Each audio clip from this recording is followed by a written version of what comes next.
JD రాలేదు, కేడి రాలేదు. మరి ఎవరు మనల్ని అడ్డుకుంది? ఆ ఇంట్లో ఎవరు నన్ను ఆపుతుంది?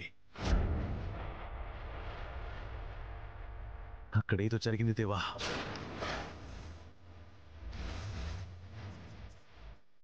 నాకు తెలిసి జేడి వచ్చింది.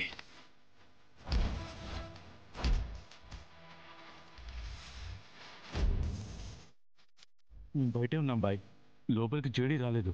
మీరు లోపల చూశారు. ఎక్కడ కనబడలేదు కదా బాయ్. రై, జేడి ఆ పెళ్లికి వచ్చిన వాళ్ళని కాపాడాలనుకుంటే నిన్ను దాటుకొని రావడం, నా కళ్ళు గప్పి నా కళ్ళ ముందే తిరగడం పెద్ద విషయమా?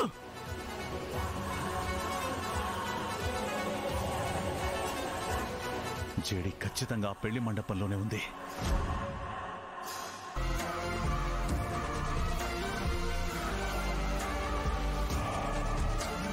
ఆ మొహం తెలియదు కాబట్టి మాస్క్ తీసి జనాల్లో ఉంది దేవా. అందుకే నేను గుర్తుపట్టలేకపోయా. జగదాత్రి కళ్ళలో భయాన్ని చూసి కూడా ఓడిపోయా.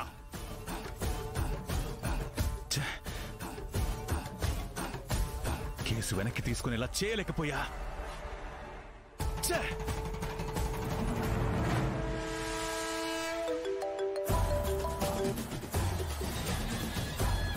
చెప్పు యువరాజ్. Good news bye. ఏంటి, నీ మరదల పెళ్లి ఆగిపోయిందా? లేదు బాయ్, ఇప్పుడే మొదలవుతుంది. ఏంటి యువరాజ్, మీనంతోనే ఆటలాడుతున్నావా? నేను ఓడిపోయానని నాకు చెప్పడానికి ఫోన్ చేశావా? కాదు బాయ్, మీరు గెలిచారని చెప్పడానికి ఫోన్ చేశా. జగదాత్రి కేస్ వెనక్కి తీసుకుంది. ఏంటి యువరాజ్, ఏమన్నా? మళ్ళీ ఇంకోసారి చెప్పు. జగదాత్రి కేస్ వెనక్కి తీసుకుంది బాయ్. మీరొచ్చి గొడవ చేయడం వల్ల పెళ్లి ఆగిపోతుంటే వేరే దారి లేక జగదాత్రి కేసు వెనక్కి తీసుకుంది.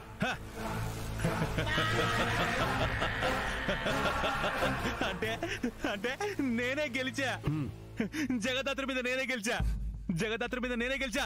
నేనే గెలిచా. దేవా, విన్నావా? నేనే గెలిచా. అవును బాయ్, మీరే గెలిచారు.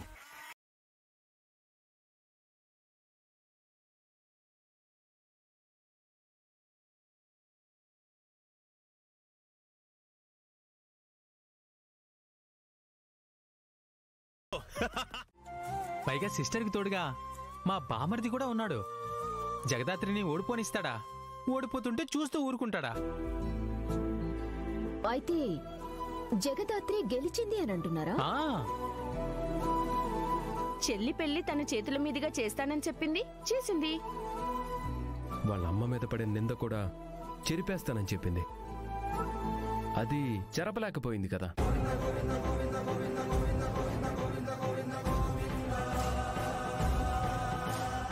ఎవరు ఏం చేసినా, ఏం జరిగినా సరే కేసు వెనక్కి తీసుకోనని చెప్పుండదు కదా. మరిప్పుడు కేసు వెనక్కి తీసుకునేది అందరం చూసుండం కదా. నా బిడ్డకొక న్యాయము, వాళ్ళ చెల్లికొక న్యాయమా? ఇది ఇప్పటికే కాదు, ఎప్పటికీ వాళ్ళమ్మ నీతి పరురాలని నిరూపించుకోలేదు. అయినా మనిషిలో మోసం, అబద్ధమే ఉంటే ఇంక నీతి నిజాయితీ ఎలా నిరూపిస్తుంది? నాకు తెలిసి ఈ టైంకి మినిస్టర్ వాళ్ళని బయటికి వదిలేస్తూ ఉండుంటారు. ఇప్పుడు నువ్వు ఓడిపోయావు జగదాత్రి.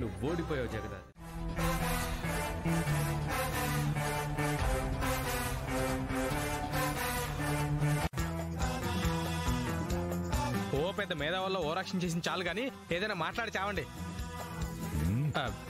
అంటే సైలెంట్ గా ఉంటే భయంగా ఉంది బావా. ఒరేయ్ యదవా, ఇదంతా నీ వల్లే వచ్చింది. నిన్నే చంపేస్తుంటే ఇవాళ నేను ఈ స్థితిలో ఉండేవాడినే కాదు. నిజమే, ఇక్కడ కాకుండా రోడ్డు మీద అమ్మా అని అడుక్కు దొబ్బేవాడివి. లేకపోతే ఏంటి బావా, అటు ఇటు చేసి ఎప్పుడు నన్నే అంటావు? అరే, నువ్వు అడిగిందే కదా ఎప్పుడు చేసేది. నీ బొంద చేశా. నువ్వే ఆ మంగ నీట్గా చంపుంటే ఇవాళ మనం అందరము ఈ పరిస్థితుల్లో ఉండేవాళ్ళమే కాదు. నువ్వే గనక ఆ హీరోయిన్ గోక్కుండా ఉండింటే మనకి ఈ పరిస్థితి వచ్చుండేదే కాదు.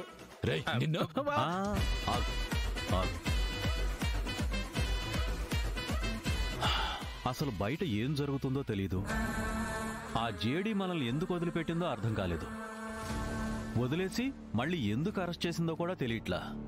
ఇందులో అర్థం కాకపోవడానికి తెలియకపోవడానికి ఏముంది? భాయ మనల్ని విడిపించడానికి ఏదో చేసినట్టున్నారు.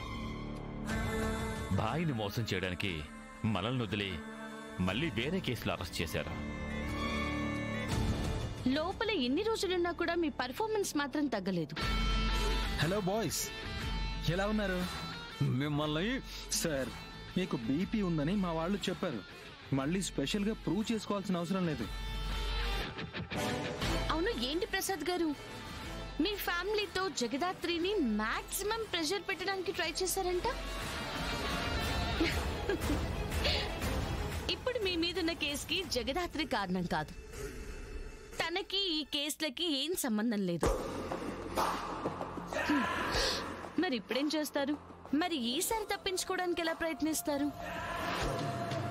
మేడం, తప్పైపోయింది. ఇంకెప్పుడు నేను తప్పు చేయను మేడం. ప్లీజ్ నన్ను ఒక్కరిని వదిలేండి మేడం. అయినా నేనేం పెద్ద తప్పులు చేయలేదు మేడం. ఏం చేసినా ఈ నా బావ కోసమే చేశాను మేడం. నా అభి, తప్పు చేసిన వాడినైనా మా జేడీ వదిలేస్తుందేమో గాని తప్పు చేయడానికి సహకరించిన వాడిని మాత్రం వదలదు.